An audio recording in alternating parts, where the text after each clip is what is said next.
Your Excellencies, distinguished guests, ladies and gentlemen, dear friends, it's a great honor to welcome His Excellency Ding Shexiang, member of the Standing Committee of the Political Bureau of the Chinese Communist Party and Vice Premier of the State Council of the People's Republic of China, for the first time to the World Economic Forum's annual meeting. Your presence here today underscores the importance of China's global engagement and the critical role China plays in shaping our shared future at such an important and critical moment.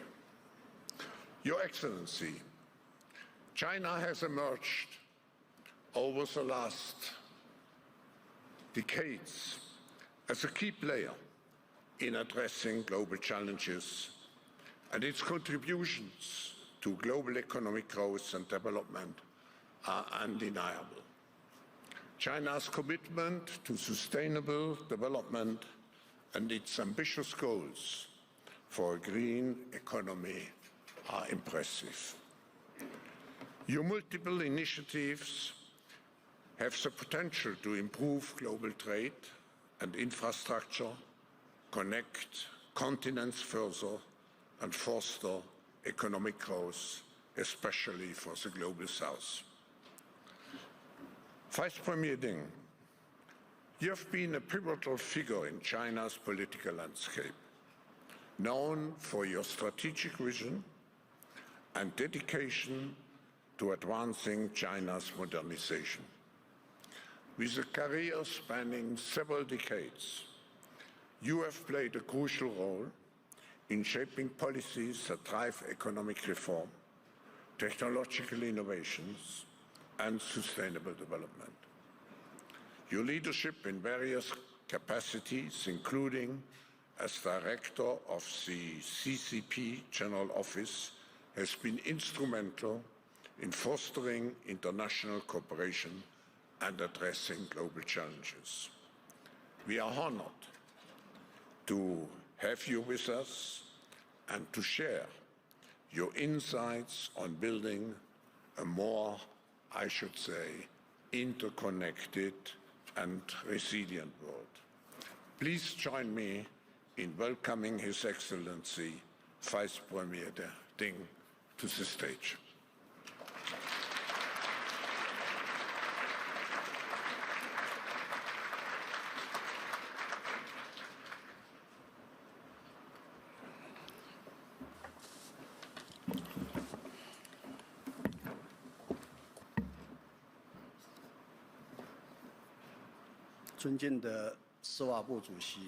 Professor Klaus Schwab, distinguished guests, ladies and gentlemen, friends. It gives me great pleasure to come to beautiful Davos for the World Economic Forum annual meeting. This is an important platform for discussing global economic issues and a vanguard for promoting international exchanges and cooperation. This small town is attractive not only for its picturesque landscape, but also for inspiring new ideas and facilitating common progress. 8 years ago, it was here in Davos that Chinese President Xi Jinping delivered the important speech in which he pondered the question of our times, what has gone wrong with the world, and what should we do about it, and sent a resounding message that China will support economic globalization, uphold and practice multilateralism, and join the effort to make the world a better place. This speech, as Professor Schwab concluded, brought us some sunshine. Upon deep reflection, President Xi pointed out that any attempt to channel the waters in the ocean back into isolated lakes and creeks is simply not possible. and that pursuing protectionism is like locking oneself in a dark room. While wind and rain may be kept outside, the dark room will also block light and air. At that time, I had the privilege of listening to that speech in the audience, and Professor Schwab, this is my second time here, not the first time. And it is still fresh in my memory. Since then, President Xi had offered clear answers twice at the World Economic Forum to the questions of how to improve global governance and how to build a community with a shared future for mankind, which provided important guidance to the international community. As we meet, transformation not seen in a century is accelerating across the board. With imminent tariff wars and trade wars, an ongoing tug-of-war between the forces for and against economic globalization, and intense rivalry between multilateralism and unilateralism, the global governance system is undergoing profound adjustments. Human society has once again come to a critical crossroads, hoping that the sun will break through clouds and mists to light up the way forward. It is time to recall President Xi's important speech, and we should firm up confidence, uphold solidarity and cooperation, and forge ahead, hand in hand, despite high winds and choppy waters, to build a community with a shared future for mankind. We should provide more stability and certainty for the world and build a just world of common development. Here, I wish to share a few observations. First, we need to jointly promote a universally beneficial and inclusive economic globalization. Economic globalization is an inherent requirement for the development of productive forces and an inevitable result of technological advancement. Indeed, it is an overwhelming trend of history. Over the years, despite some setbacks and headwinds, economic globalization has demonstrated strong resilience and dynamism. According to WTO statistics, the total volume of global trade has grown by an average of 5.8% per year since 1995, and reached $30.4 trillion in 2023. Between 1995 and 2022, the share of middle and low-income countries in global export rose from 16% to 32%, and developed countries did not lose out from this. Their growth rates and the well-being of their peoples have also been effectively boosted. Economic globalization is not a you-lose-I-win zero-sum game, but a universally beneficial process where all can benefit and win together. Admittedly, economic globalization will bring some tensions and disagreements on distribution. These issues can only be resolved in the process of promoting economic globalization. Protectionism leads nowhere. Trade war has no winners. We should seize all opportunities to steer economic globalization in the right direction, tackle the common challenges with universal benefit, and pull strengths with inclusive cooperation, so as to usher in a new phase of economic globalization that is more dynamic, more inclusive, and more sustainable. I believe we have the wisdom and capability needed to find a win-win and all-win solution, one that is based on mutually beneficial cooperation and through communication and coordination. We should not only make the pie of economic globalization bigger, but also distribute it better.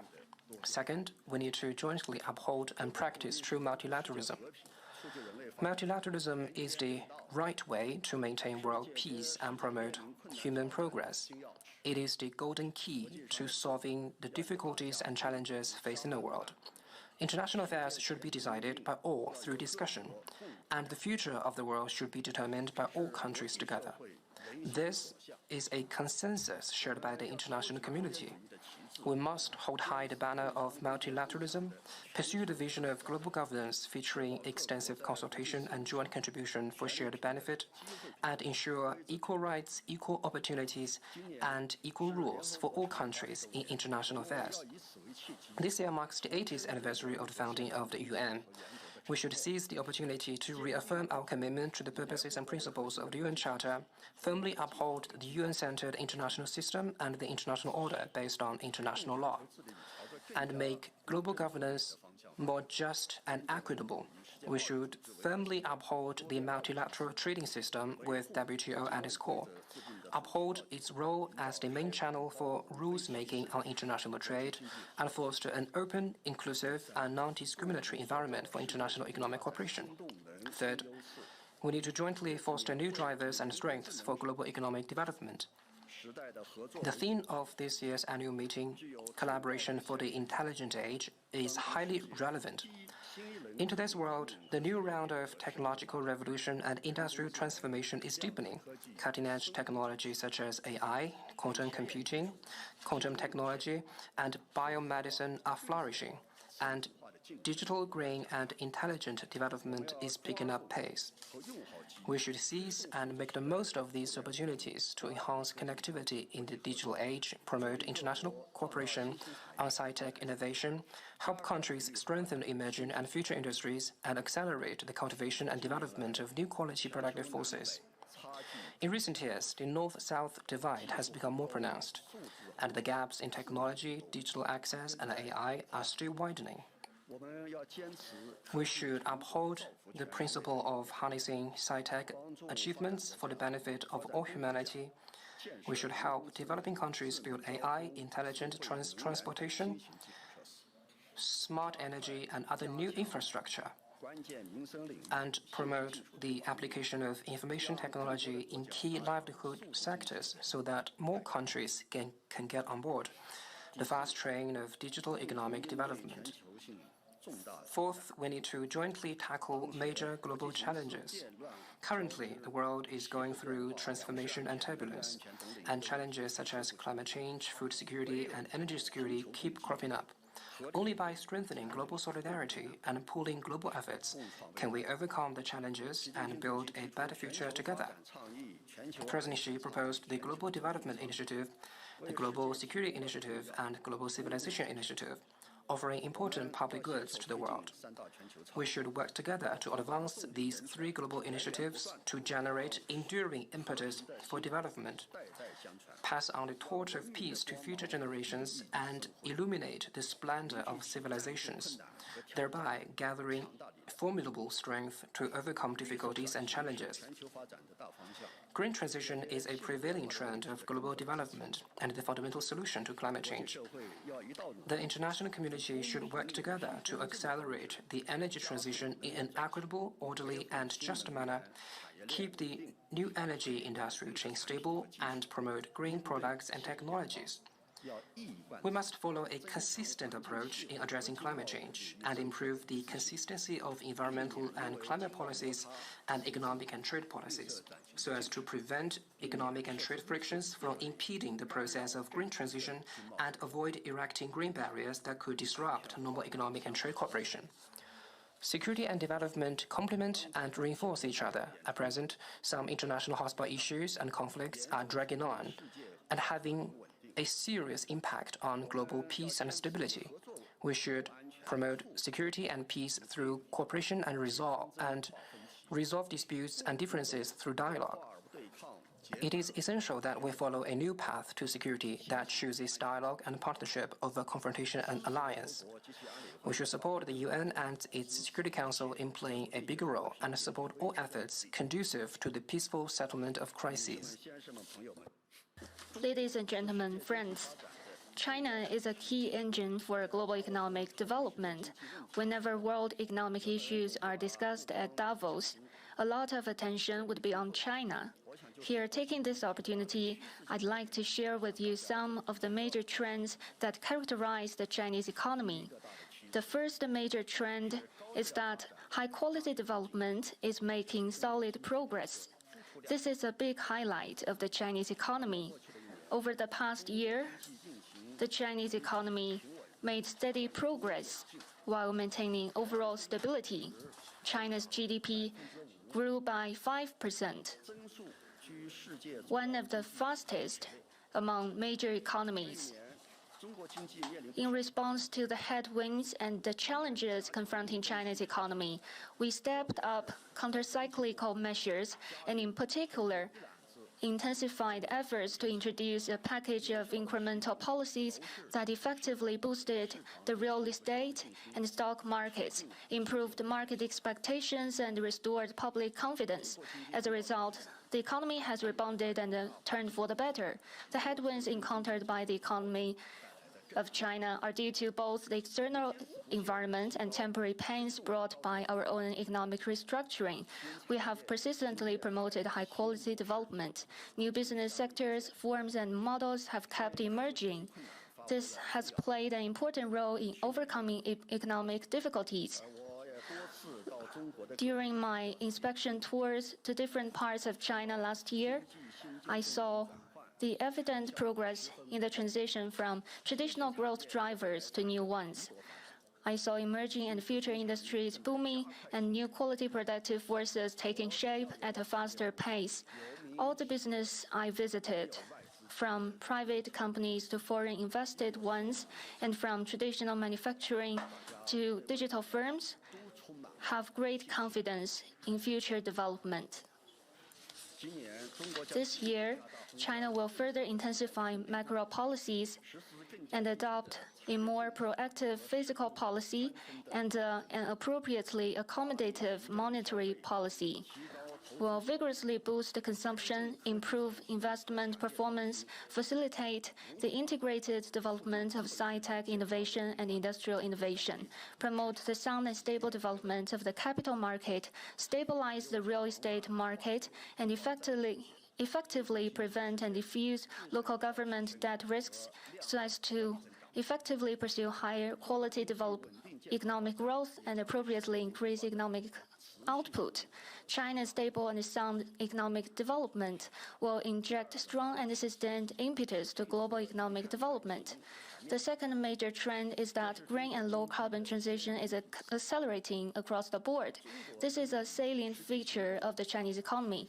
China is taking concrete actions to peak carbon dioxide emissions before 2030 and achieve carbon neutrality before 2060. Since 2012, China's energy consumption per unit of GDP and carbon emission intensity have dropped by more than 26% and 35% respectively, and China's renewable energy now accounts for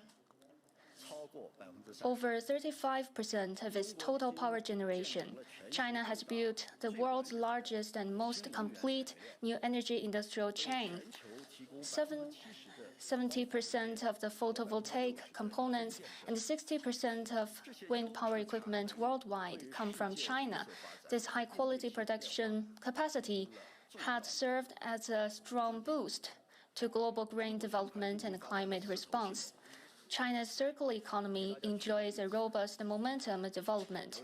For example, empowered by new material technology, a Chinese enterprise produces one T-shirt with polyester yarn extracted from 8 plastic bottles and makes one hard shell jacket with 28 plastic bottles. This way, it consumes more than 30 billion plastic bottles every year, which has both ecological and economic benefits. China's pursuit of green transition is a long-term commitment rather than an act of expediency. No matter how the international landscape may evolve, China's determination and action for proactive climate response will not change. We will make tireless efforts to reduce carbon emissions and mitigate pollution while expanding green transition and promoting economic growth, accelerate the comprehensive transition to green economic and social development, observe the goals and principles of the UNFCCC and its Paris Agreement, and make greater contributions to global climate response. The third major trend is that reform and opening up is moving up toward a higher level. This is the source of vitality of the Chinese economy. It is through reform and opening up that China caught up with the times in big strides over the past decades. And in order to break new ground in China's modernization drive, we still count on reform and opening up. In July last year, the Communist Party of China, the CPC, held the third plenary session of its 20th Central Committee, laying out systematic plans for further deepening reform comprehensively to advance Chinese modernization. More than 300 important reform measures were introduced at the meeting, and these reform tasks shall be completed by 2029, the year marking the 80th anniversary of the founding of the People's Republic of China. We'll build a high-standard socialist market economy, foster a fairer and more dynamic market environment, and make resource allocation as efficient and productive as possible. Openness is the hallmark of Chinese modernization. In terms of the access for foreign investment, we set up the China-Shanghai Pilot Free Trade Zone in 2013 and issued the first negative list for foreign investment. There were 190 items on the list at that time, but now the number has been reduced to 27. Last year, China lifted all restrictions on foreign investment in manufacturing and established a negative list system for cross-border trading services. And we have been taking systematic steps to further open important sectors like telecom, the internet, education, culture, and medical services. In terms of foreign trade, we don't seek trade surplus. We want to import more competitive quality products and services to promote balanced trade. China's overall tariff level has been cut to 7.3%, a fairly low level in the world. And we give all least developed countries having diplomatic relations with China zero tariff treatment for 100% tariff lines. We have taken the initiative to expand imports and held the China International Import Expo for 7 years in a row. China has been the world's second largest importer for many years now. In terms of business environment, we know issues like China's IPR protection, equal participation in government procurement, cross-border data flow, access to factors of production, qualification approval, and standard setting are of great interest to multinationals. In these areas, we are continuously improving relevant institutions and policies. These issues are important to both domestic and foreign invested enterprises, and our attitude has been clear, that is, to provide equal and fair treatment for all of them. Take government procurement, for example. According to relevant laws and regulations, all products made in China, whether their suppliers are domestic or foreign invested enterprises, enjoy the right of equal participation in government procurement. I know in reality, there might be cases where invisible barriers and hidden hurdles stand in the way of both foreign invested enterprises and domestic ones. On the part of the Chinese government, we sincerely hope to work out these problems with all of you. China's door of opening up will not be closed and will open even wider, and our business environment will only get better. We sincerely welcome more foreign enterprises to invest and do business in China and achieve greater success in sharing China's opportunities. Ladies and gentlemen, friends, China's Spring Festival is just around the corner. As the new year begins, everything takes on a new look. Let's start again from Davos. Uphold the right path of multilateralism, promote open and inclusive development, and jointly usher in a better future. To conclude, I wish the annual meeting a full success. Thank you.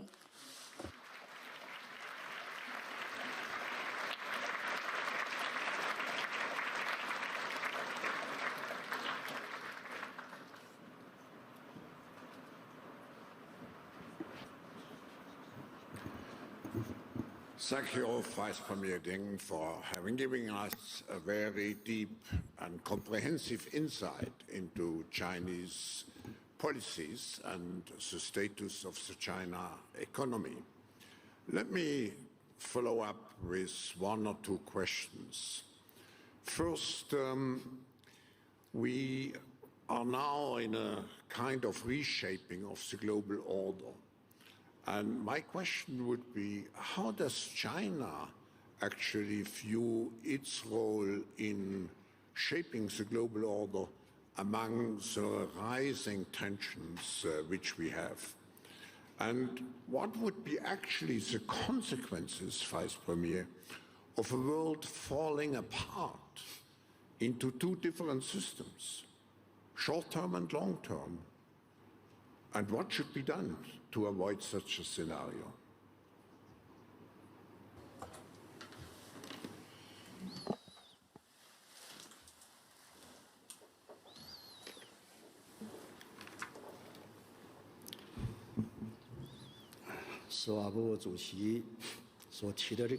Professor Schwab,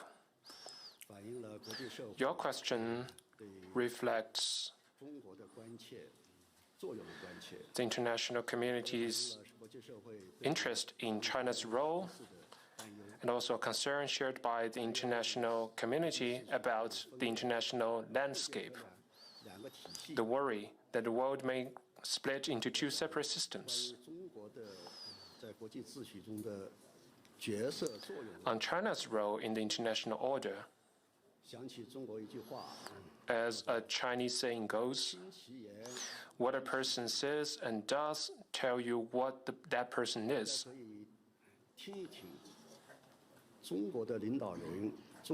Just look at what Chinese leaders and Chinese people have said, and look at what the Chinese people have done.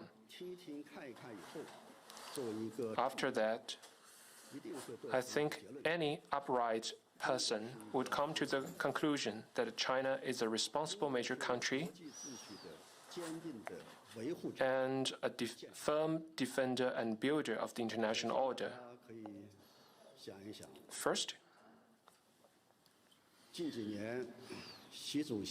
in recent years, President Xi Jinping has shared his views multiple times on the international order. One of that is the vision of building a community with a shared future for mankind. And also he put forth the Global Development Initiative, the Global Security Initiative, and the Global Civilization Initiative. These ideas and initiatives have contributed to narrowing down division, reducing the risk of confrontation,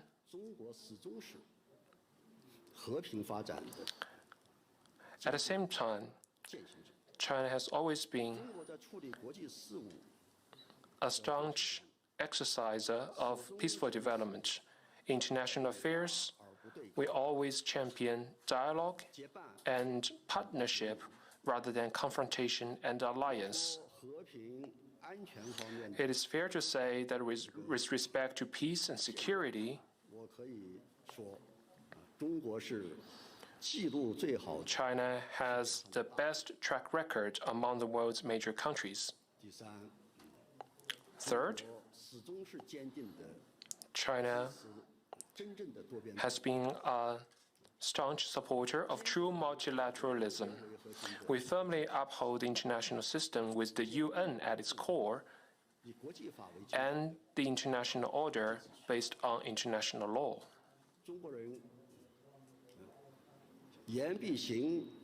The Chinese people always honor our commitments. Our deeds always match our words. That's for the first question. And you touch upon the possible consequences if the world splits into different systems and how to do about it. I think if that is the case, the consequences would be unimaginable. If the world becomes divided, it would be very difficult for humanity to address common challenges together. And in a even worse case, we may also relapse into confrontation. That would be a situation where no country can stay unaffected.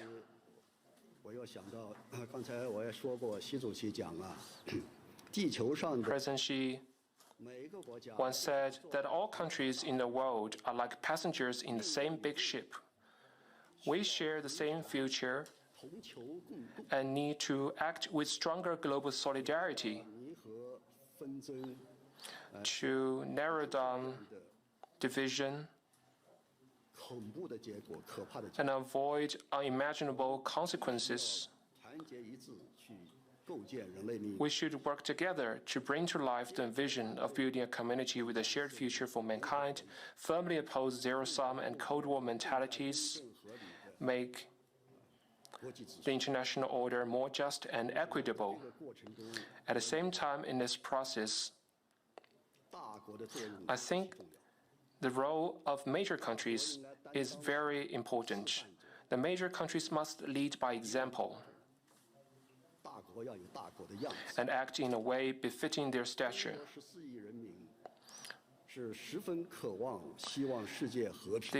It is an aspiration shared by the 1.4 billion Chinese people that the world can be tranquil and peaceful and achieve common development. We are working tirelessly toward this end and hope the rest of the world will join us. That concludes my answer. Thank you.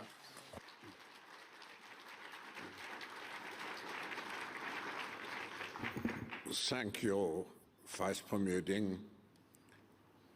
In the context of the question I just asked also, we know that the intelligent age is characterized by fierce competition in the new technologies such as artificial intelligence and quantum computing.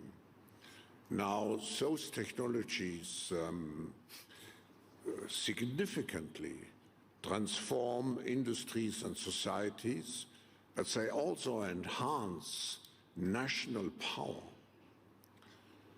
Now, what will China do to avoid that those technologies become a divisive factor and contribute really to the progress positively of all humanity? 谢谢，也是一个非常好的问题啊。 Thank you, Professor Schwab. That's a very good question. I fully agree with your opinion. Artificial intelligence and quantum technology and other new and emerging technologies are perhaps not progressive development, but disruptive transformation.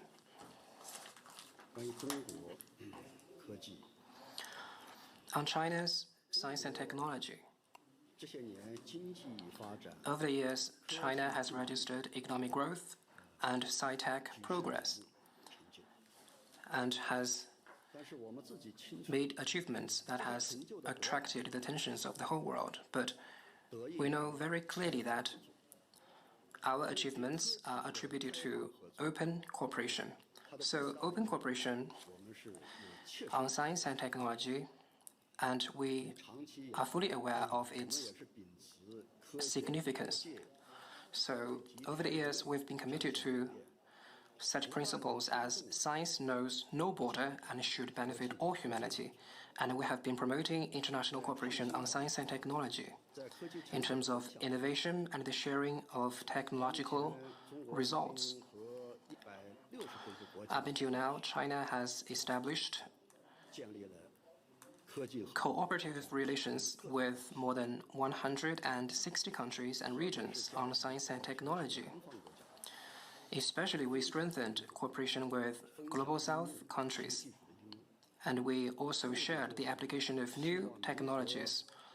We did this to narrow the technology gap and prevent that sci-tech innovation from becoming a game only for the rich countries and rich people.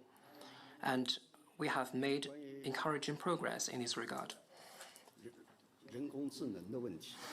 On artificial intelligence, Professor Schwab, I agree with what you said on AI. Artificial intelligence and other emerging technologies, if used well, will undoubtedly provide strong impetus to development.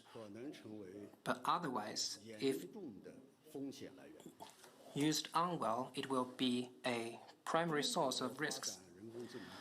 China is developing artificial intelligence.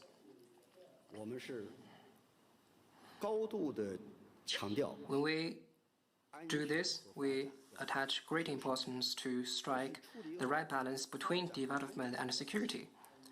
That means to get the relationship between security and development right.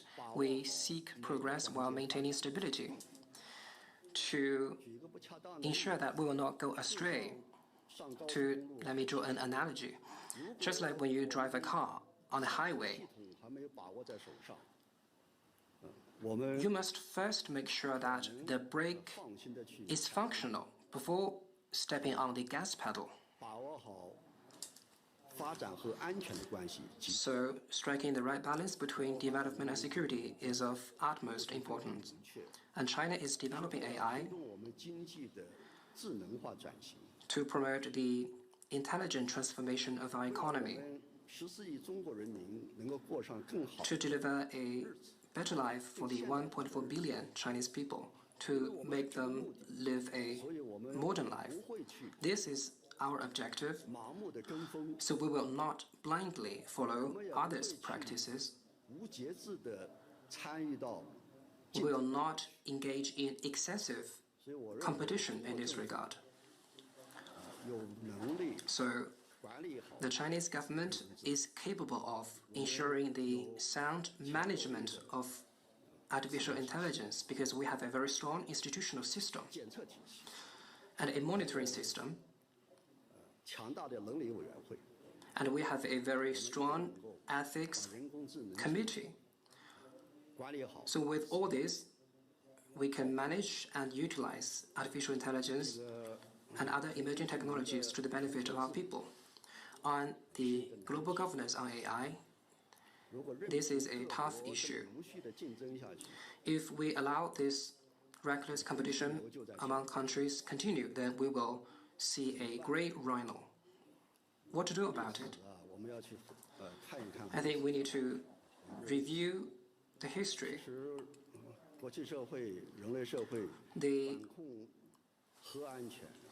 For example, our lessons in managing the risks, the nuclear risks, and biological risks and security. And we have accumulated experience. And in this regard, the United Nations and its relevant agencies have played a fantastic role. And we need to learn from this valuable experience. And we stand ready to, under the framework of the United Nations at its core, to actively participate in all the, including all the relevant international organizations and all countries, to discuss the formulation of robust rules to ensure that the AI technology will become a treasure cave found by Alibaba instead of a Pandora's box. Thank you.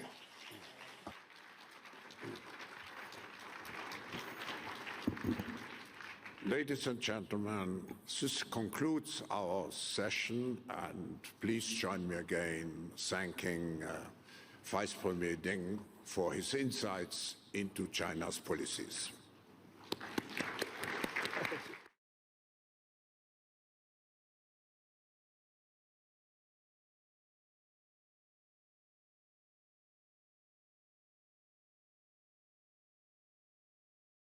Mr. President,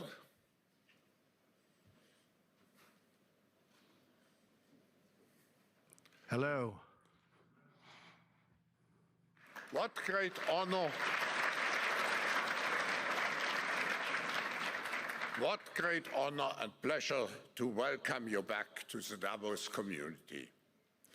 Just 4 days into your new mandate, we highly appreciate your presence with us today. We wish you all the best as you take on your critical work ahead. The global challenges we face today are monumental. The importance of American leadership and your personal leadership in this regard is fundamental and paramount. We are here to hear your vision and policies related to revitalizing the economy and addressing the global challenges.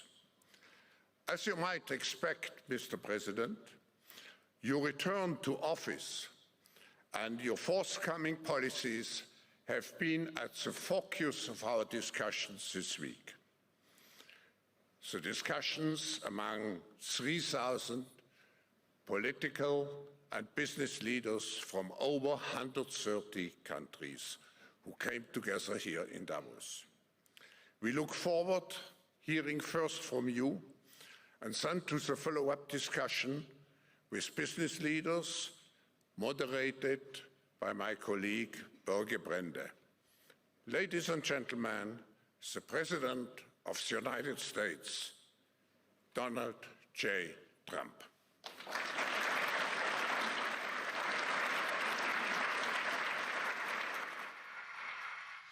Well, thank you very much, Klaus, and hello to everyone in beautiful Davos. This has been a truly historic week in the United States. 3 days ago, I took the oath of office, and we began the golden age of America,